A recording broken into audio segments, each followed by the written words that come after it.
Why? Because you ain't from there. So if you ain't from there, then you don't understand it, okay? Now, don't get me wrong. I'm not the coolest person in the world, because I found out the other day that I was old civilian. I was like, a civilian? I ain't never been to war.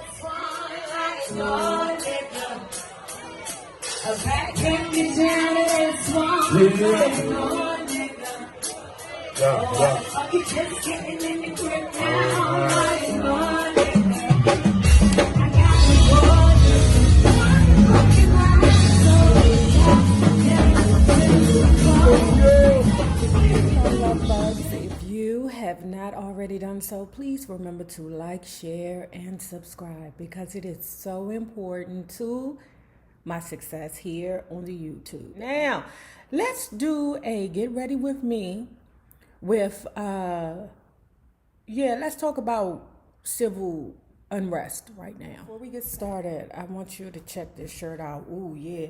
Like, this reminds me of when I was a little girl in the 70s. Oh, I love this shirt. And it's just a regular, the titties is always given. But I just think it's just so cute with the little pom-pom balls around it. Love it. Okay, so when I seen it at J. Crew, I was like, run it up, please. Okay. Instagram is the devil, okay? Because all I be trying to do is just scroll through Instagram, look at the people's posts, see what's new, and the damn Instagram be tricking me, man. They be having all this stuff because your phone remembers everything you do, child. Look, one time I went to a porn site on my phone, child. Now they've been sending me, erectile dysfunction stuff. I'm like, oh God. So, I just want to talk a little bit about what's going on, And let me say this. Y'all know that I have been a part of the criminal justice system, or I was a part of the criminal justice system for nearly 15 years. I was a probation officer.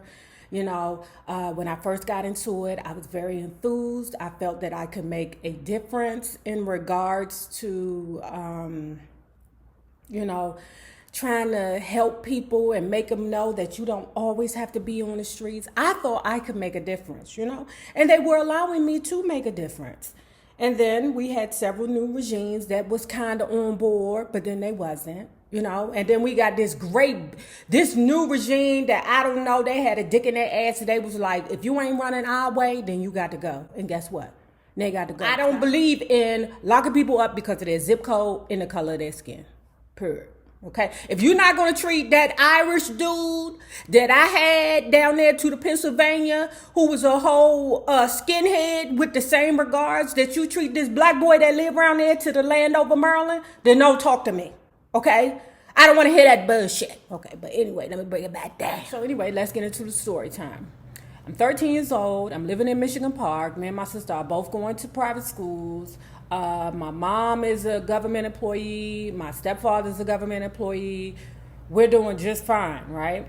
But from time to time, my mom would go to my aunt's house, okay? And my aunt lived in 640, okay, on Morton Street. I think they have been there, like they're probably the originators. I think as soon as the project opened, I think my aunt was there. But at any rate, because when she left Southwest, she came up to Morton Street, right?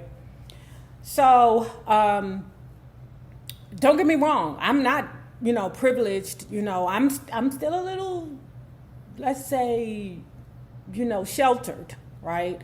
But I've seen some things because, like I said, I was living in some quarters for a while, but I didn't really play with the kids outside, okay, because I don't know, my mom just didn't want me to play with the kids outside. It was the same damn thing on Morton Street too. I'm like, you got me living in the fucking hoods. Who the hell you want me to play with? The fucking dogs? So one day when we went over there, my mom and my aunt playing cards, doing what sisters do. And I wanted to be so cool. I remember this, okay? I'm like, okay, I'm about to go over my cousin's house. It's apartments over there. I don't know those people. This is my opportunity to not be so square, child, because I was a square child. Girl, oh my God, I had these thick glasses, right?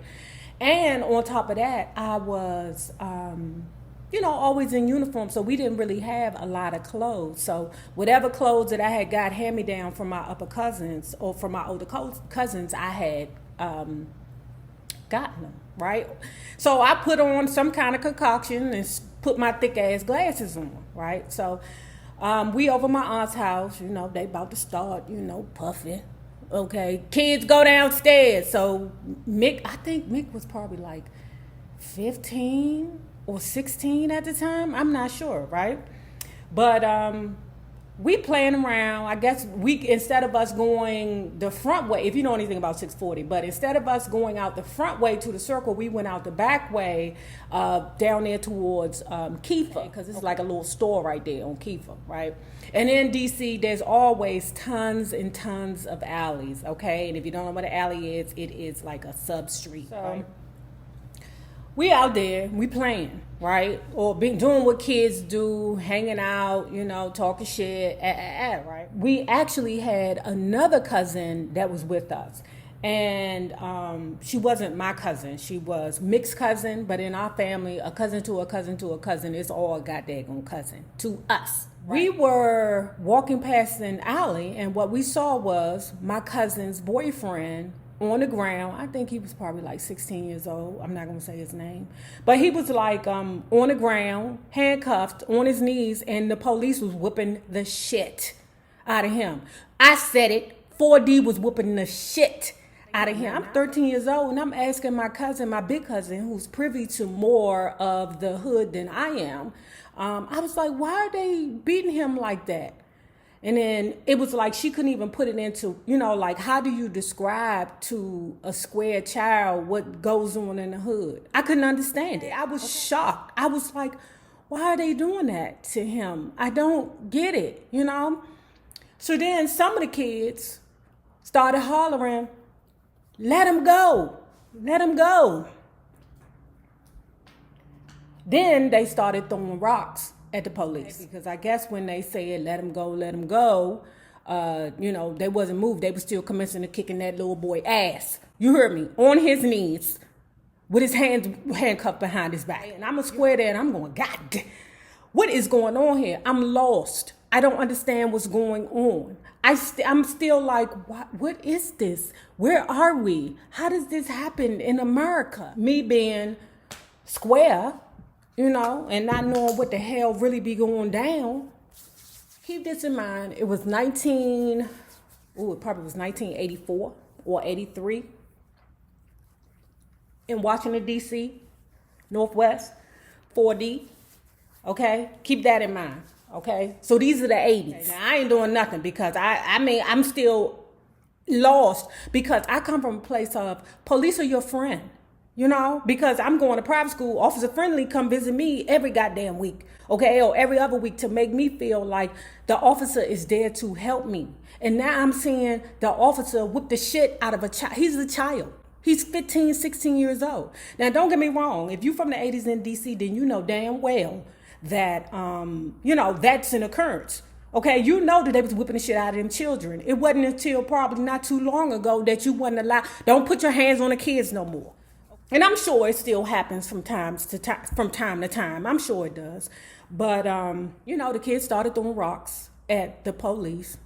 The police stopped whooping his ass and started shooting at children. You heard me? At children. I'm 13 years old, and the police are shooting at me, okay? And I run. We all run. We all break.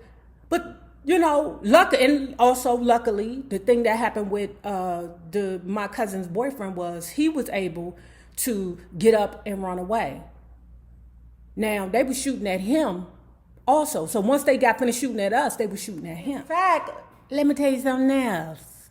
So how I tried to explain to my wife the other day how sometimes some policemen just get it in their spirit to just want to fuck with a certain person every day. And let me tell you how it happens. It can be as simple as, the police officer could have tripped, okay? Or, accidentally fell down on duty or something like that, okay? Or, he was fat or something like that. And one of the young dudes, being a young dude, be like, ha, tell a fat ass fell, And then he take that anger home with him.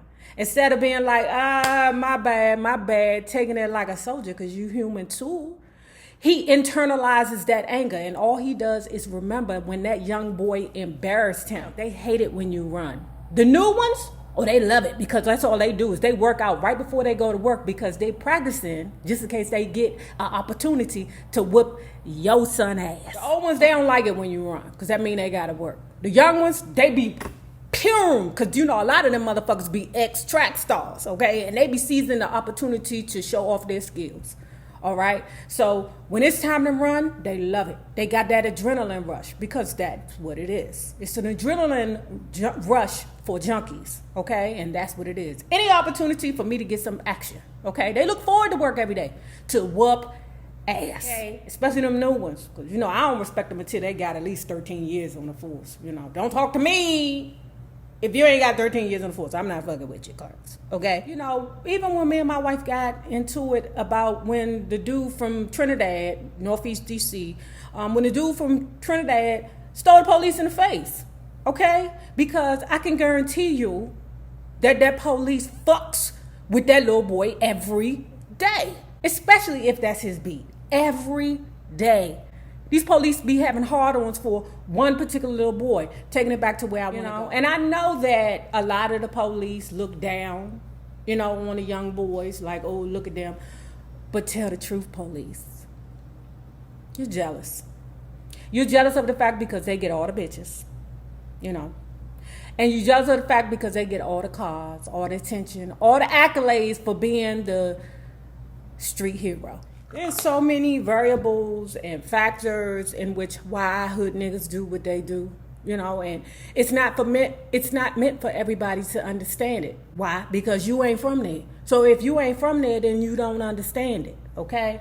Now, don't get me wrong. I'm not the coolest person in the world, you know, because I found out the other day that I was old civilian. I was like, a civilian? I ain't never been to war. What are you talking about? Street dudes consider themselves to be soldiers, and people who are not involved with the street life are considered civilians. Okay. But I'm not going to sit here and pretend that I was not involved in that bullshit at one time. It was true. You know, I told y'all I'm from the 80s. You know, I done dated me a drug dealer or two. You know, I done had to pull some bullshit before. That situation when that little boy was getting the shit whipped out of him was my first introduction to the bullshit in regards to the police. And like I said, I was a square little girl. I ain't had no reasons to do anything. So fast forward this, right? I wasn't always, and I'm using Pat McGrath labs. Oh, I love this. But anyway, you know, I did my thing. I ain't never fucked with the police, though. I ain't got time because I knew them motherfuckers was killers. They would shoot at me if I was 13 years old. Them motherfuckers killers. Okay? They don't care nothing about my life. As far as I'm concerned, I'm just another nigga face in the hood. That was my first experience in a real live hood. I told you I'm from Thurston Quarters, but my mother ain't let me play with none of the kids outside, so that shit ain't matter, right? But then, in 1985, we ended up moving to, Morton Street. Okay, except for we didn't live in the project side. We lived on the other side where people were, you know, paid regular rent. You know, my mom worked in the government, like I said. Even though she was divorcing her husband, she still could afford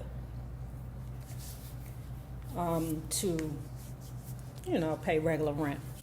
Okay? Even though I think our rent then was like $560. Y'all, don't forget, whatever it is you put on your face, and I'm using the Chanel Sublimage Le Cream, make sure you use it on your hands so that your hands can be soft also. Our face doesn't show old, but you can look at our hands and be like, oh shit, she is old. I'm now living over there on Morton Street, okay? But I'm living on the other side of Morton Street, right? There's not too much going on the other side of Morton Street at all. I'm just want to keep it real. Is the Pat McGrath. This is another Pat McGrath, red lip, okay? So one day, and this is when I'm going to school. I was at my first year at UDC, right? And what I would do every day, because I was so insecure about me being so skinny at the time, because I was like a size 0 or size 2, something like that, I would buy a tub of butter pecan ice cream, child. You heard me? And I would sit out on the curb, okay? And it was right in front of my apartment building. I was out there by myself. And I'm out there by myself. I'm sitting on the curb and I'm eating my ice cream. Police officer drives past. The motherfucker say, take your motherfucking ass in the house. Sir, but I live right there. I don't understand why you talking to me like that. Bitch, take your motherfucking ass in the house.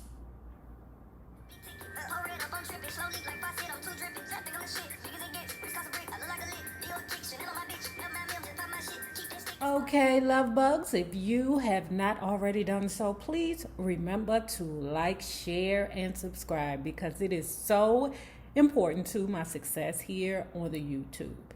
And remember this, the same people that you meet on the way up will always be the same people that you meet on the way down. Naysayers, my patron loves, you all have a